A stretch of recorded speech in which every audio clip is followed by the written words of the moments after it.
Matt Wolf, you make such interesting movies, and I'm always Thank you. excited to see what you're going to do next. I've never asked you this question actually. You're my friend and you're a fellow filmmaker, but how do you find your subject matter? Is it happenstance? Do you go down rabbit holes? How do you find these fascinating singular subjects that you make films about? Mostly the internet, honestly. I'm usually looking for archives and archival material. And I poke around on the internet all day, every day, kind of, even when I'm busy making a film. But in the case of this film, my friend Olivia Lang has written a new book that she sent me in advance. And there was a little chapter on Louise Hay, who I had not heard of, but I realized quickly was the basis for the support group in Todd Haynes' film Safe. And at the beginning of the pandemic, people were screening Safe and talking about it a lot online. And it got me thinking not only about that film, but the AIDS epidemic and all of the kind of parallels and departures from the earliest days of the AIDS epidemic and the confusion at that moment with what we were going through. So I poked around and I found this really striking footage of the Hayride healing circles that Louise had, which were super 80s and surreal and new age. And so then I just went on eBay and Etsy and purchased every single VHS tape I could find of her, thinking, I mean, maybe this could be a film. And when I had all the footage, I said, there's something here. I think I can make something out of this. But was it, Matt, was it the music group? Was it the footage of the Alliance music group that made you, that was the definitive, that pushed you over the line, right? Into a yes? Exactly. Because I start, and I like beyond looking for footage, I also like, poking around for people and finding people, as I'm sure you do too. And I, went through articles from the period looking for information about people who are still living, who were part of these groups. And I found David Alt, the narrator of the film. And I talked to him on the phone, and when I realized that he was part of this new age boy band and that there was footage of that, I was like, okay, this is a movie. Like, I can do this. So it's not just the curiosity or the quality of the archive in terms of, how scratchy or how many cutaways or how much coverage there was. It does seem to be like there is a, I don't know if kitsch is the wrong word, but there is a humor, there is an over the topness to some of the times, some of the archive that you seem to be drawn to. Is that coincidental or is that just something in your DNA as a filmmaker? Well, it's interesting. I've just made a film, Spaceship Earth, which is all 90s archival, and then this film, which is all early 80s, and it all does have a look. And I was talking to a friend. It's like only recently did the 80s actually start to feel like the distant past, not the recent past. If we think about it, it's 40 years ago now. And so I'm always into footage that gives you a sense of the texture of the time. And when I saw this footage, I was really like, New Age. What are the origins of the New Age movement?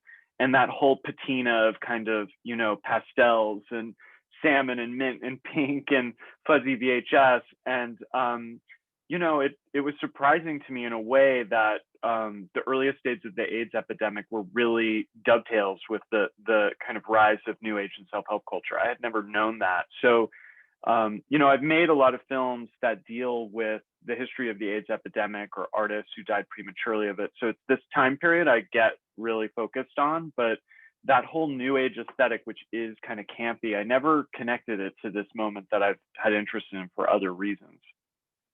Yeah, I'm definitely noticing a theme here, and there is that. So it made me. It does feel like the distant past.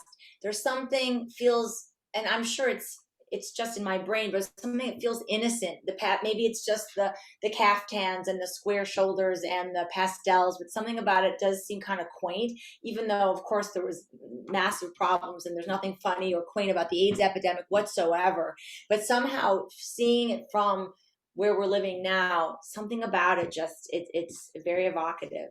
I don't know what that thing is, but I want to ask you, someone who, a filmmaker who pretty doggedly pursues archive, and have you always been especially interested in the past? Or is there something you're trying to resolve about the past? What is your relationship to these other worlds that many of which you didn't live through? Yeah, it's interesting. I am obsessed with the past, and the way I usually put it is I like to make old things feel new. the way I like to reflect on what we're going through in the present is by looking at the past and trying to make sense of what had happened. So for me, as at in the moment of Louise Hay's circles, only 8,000 people in the United States have been diagnosed with HIV, and this is the moment in the pandemic in which there was so much confusion about how the virus was spread and what we could do to prevent it. It was the way I tried to make sense and understand COVID-19 was by looking at this earliest moment of the AIDS epidemic. And I think a lot of what motivates me as a filmmaker is to prevent the erasure of history. The films I make aren't generally call to arms in the conventional political sense or don't deal with politics explicitly, but the political dimension of what I'm interested in is trying to resist the erasure of history, because so many things that are around us are vanishing. And as filmmakers, I feel like we have the opportunity to rescue them before they're gone. I've never thought about it like that. To prevent the erasure of history.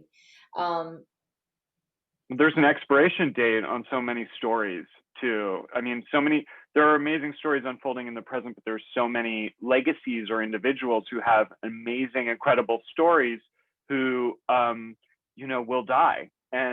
Or there are so many people who have died who will be forgotten. And so I feel that sense of urgency to tell stories that might vanish or that will reach their expiration date.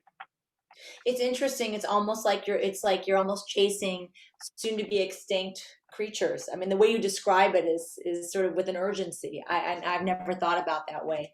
One thing I really like about your recent work, and I thought it showed itself here, is I am searching for your take and your opinion on this person. I'm looking hard for. I don't know why I want to know so much. If it's because I know you or because I just want to know where the filmmaker stands, as a lot of audiences do want to know that. I couldn't. I'm not clear how you stand on Louise Hay. I mean, the first line in the movie I think is "Love is the most powerful force that there is," and I immediately wondered, do you believe that? Did they believe that? Does it matter? Like, why did you open with that line? I mean, the opening line of a film is extremely important, and I was trying to read into if there was any meaning for you as a director in putting that there first. Well, it's interesting because I'm very much, as a filmmaker, interested in making people hold two feelings at once, or being of two minds, and leaning into that ambivalence, so that a central subject can be both brilliant or empathic, but also dysfunctional and harmful. I think people can be these things at once, and I like to leave viewers with a sense of ambivalence about their own relationship to a subject. And Louise Hay is no exception to that. And I think Olivia Lang's book, when she writes about Louise Hay, she really depicted her as a nefarious kind of character who was opportunistic and harmful towards people in a state of confusion and alienation. And I went into it with that kind of skepticism, but when I met different people who were part of the Hayrides, love was the central word. I think there was this sense of alternative family, that Louise was this maternal force. And as David Alt, the narrator, says, there's this difference between curing and healing. And that this experience of being healed was also an experience of feeling unconditionally loved by somebody who would physically touch them, when so many gay men who were dying of AIDS were completely rejected by their families and people. In the early 80s, the LA Times did a poll in which the majority of Americans believed that AIDS patients should be quarantined, and many people responded that they thought AIDS patients should be tattooed. So I think it's hard to recall and understand the level of stigmatization. And I think that sense of belonging was just through a deep sense of love. There were two moments, one you just mentioned in the film, two statements. One is the difference between curing and healing, and that really resonated for me. And also the idea, I think she said, they're not coming here because of inspiration. The crowds are growing because of desperation. And you feel that in these meetings, in these hay rides. And I really left the film thinking she probably did more good than harm, because as you're pointing out, these men were considered pariahs. And was she really causing harm by granting some hope, by putting people in a room in a similar situation, by having people touch one another. I mean, the idea of touch and laying hands, I could feel that everyone in those scenes desperately needed it. And especially living in a pandemic right now, maybe just looking at the film, I've seen it twice through the prism of the loneliness and the alienation that we're all focused on now. It was very hard to judge her for gathering these people in a room, and maybe we would see it differently in another moment in time. But I in the end came down on that side that maybe she helped people to either accept the inevitable or to fight their illness. But I did come down sort of kind of loving her in the way that your narrator did. Well, and I love for a viewer to have to grapple with that, to not just say, wow, this woman was a hero. This film really pays due to this hero, but to feel like this is a complicated person whose legacy is unresolved. And now that we look at her story in this moment, in which we might relate in a very uncanny way to what was happening to these people in this group, we can have a kind of like enhanced empathy and also kind of understanding of what they may have been going for, and the role that she may have played in helping them deal with incredible fear. I think a lot of people who don't make films, who are just happy viewers of films, might not understand how structure is tied to empathy in a film.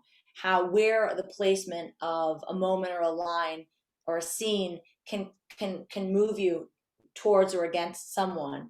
And I thought it was very interesting, the placement of when we found out that she had been physically and mentally abused and had been raised in foster homes and had suffered horrendous abuse at the hands of evil doers.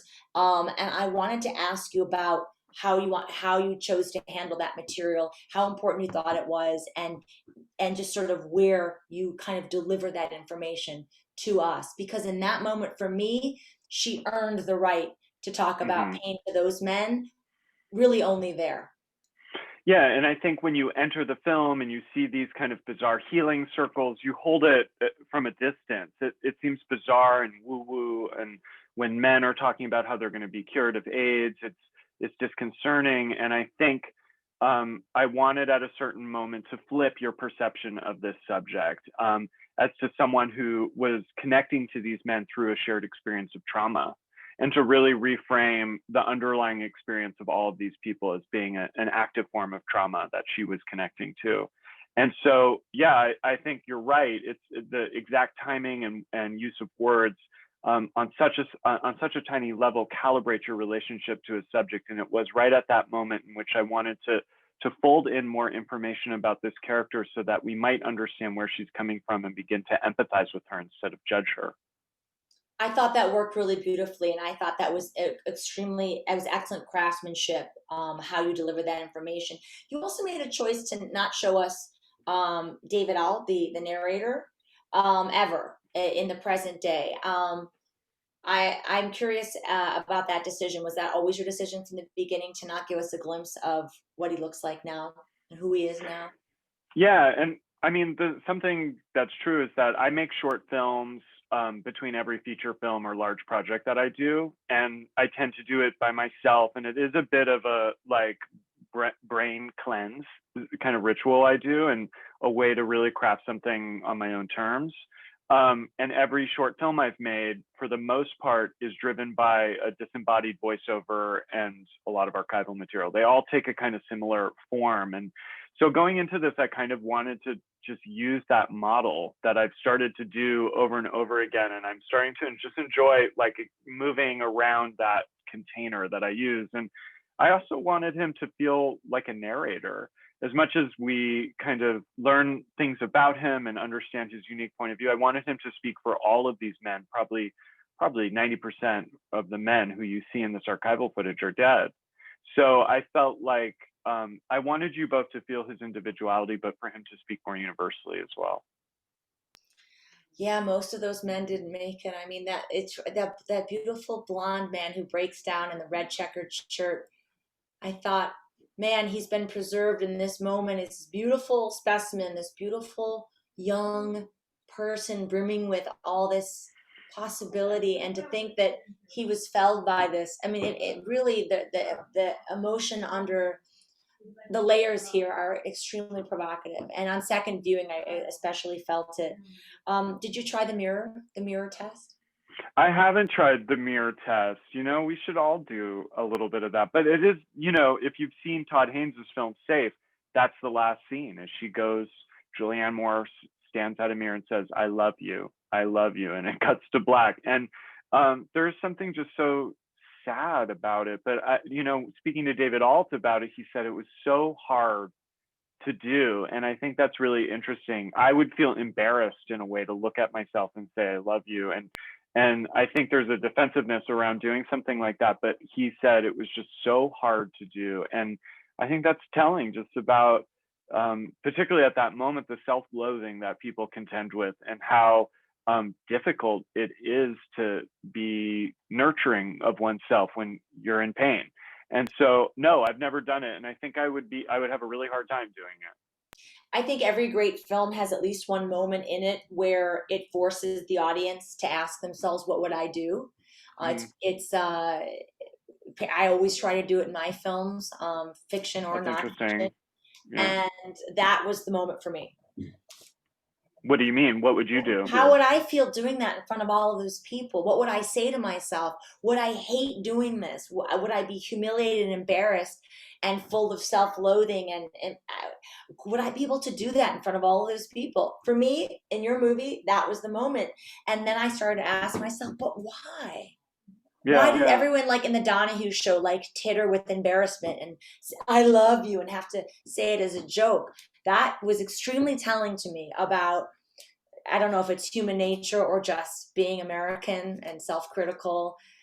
I don't know what it is, but that was the moment in the movie where I felt like, would I be able to do that in front of those people? And what a strange thing to like jump out at me with all Yeah. of what's going on in the film.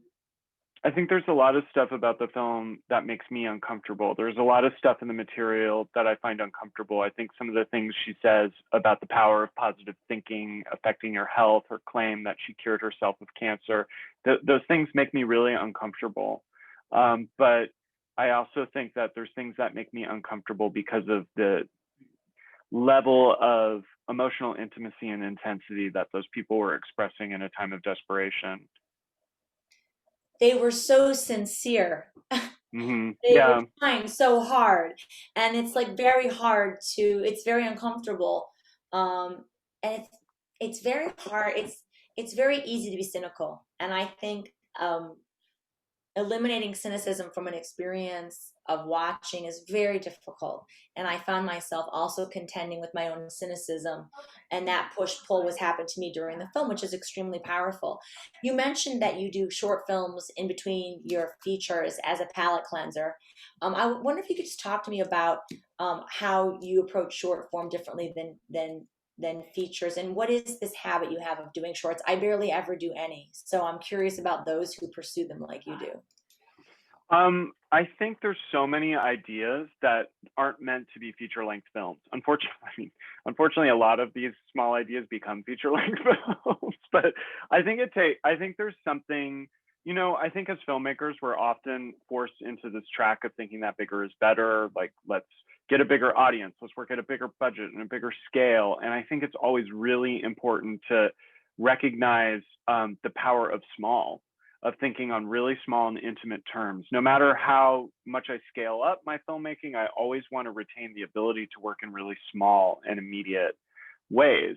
So I think my fear is if I stop making short films, I'll lose that ability. This is the first film I've actually edited myself in 5 years, and it was so empowering to me to realize I can still do something like that. And so I think I also like the more you make bigger films, the more voices there are in the room, and the more you contend with the compromises of collaboration, which is fine and is something that's part of our art form. But I think when making something really small, I feel a sense of just personal satisfaction in doing it the way I want to do it, and I think it's really empowering as a filmmaker to move between both forms. Well, you have all the power over the means of production and all of the ideas. Hmm. So it's almost like a back to basics thing. Every time Totally. I try to cut something together, I do get that sensation of like ownership in a different way than when I'm collaborating with other people. So I understand that. You made this film during the pandemic, is that right? Hmm. So tell me, as an artist, how where are you turning for artistic satisfaction, for artistic outlet in this period of alienation? Well, so much of my process is research driven. It's how I come up with film ideas. It's how I develop creative ideas for making films. And it's where I find the underlying material that becomes the bulk of my films. So I'm in what I like to call the world of ideas. And being in there has been such a balm for me during the pandemic. And making this was my way of dealing with the pandemic. I call it my like pandemic art project. It's and it happens to be kind of connected to the experience of the pandemic, but it's also like I know we've talked about just being able to work and being creative right now the the relief from the chaos of our moment. And for me, research and diving into the past it's not a way to escape the present, but it's a way to try to engage from the side. Like I would never make a film about COVID-19 unfolding in real time. It's not the kind of filmmaker I am. It's not how I engage with the world. But I feel like by doing the research I'm doing for this and other projects, like it's helped me make sense of the experience that I'm going through today. Are you prepared to talk about what you're working on right now? Is there anything you can tell us about your current projects? It's a secret. You know what it is, but it's a secret for now. But it's I'm always attracted to obscure kind of hidden figures who you don't know about, but I'm also interested in people you do know a lot about, but they're kind of hidden from plain sight. So I'm really drawn towards people who are super relevant and super meaningful in the present moment, but that are kind of outside of our view, that are kind of somewhere on in the margins or on backstage. So I'm working on something that's connected to that too. Cannot wait till people get to hear what you Well, can't thank you, wait. I Heidi. like what I know. Um, this was great. Is there anything else that I missed you want to talk about, Matt? No, I think that's great. Thank you for watching the film. If you've watched the film and then you're watching this, Wonderful film. Matt, you're the best. you're the best. Your view is so specific. Your eye is so laser. It's so different than the way I see the world that I always feel like when I'm watching something you've done, I'm totally entering into like a different a Same, different world. same. We make totally different films, and it's really interesting to hear you talk about film too. And I love it. Oh, me too. Me too. All right, Matt. Bye, bye, Zoom world. Bye, world.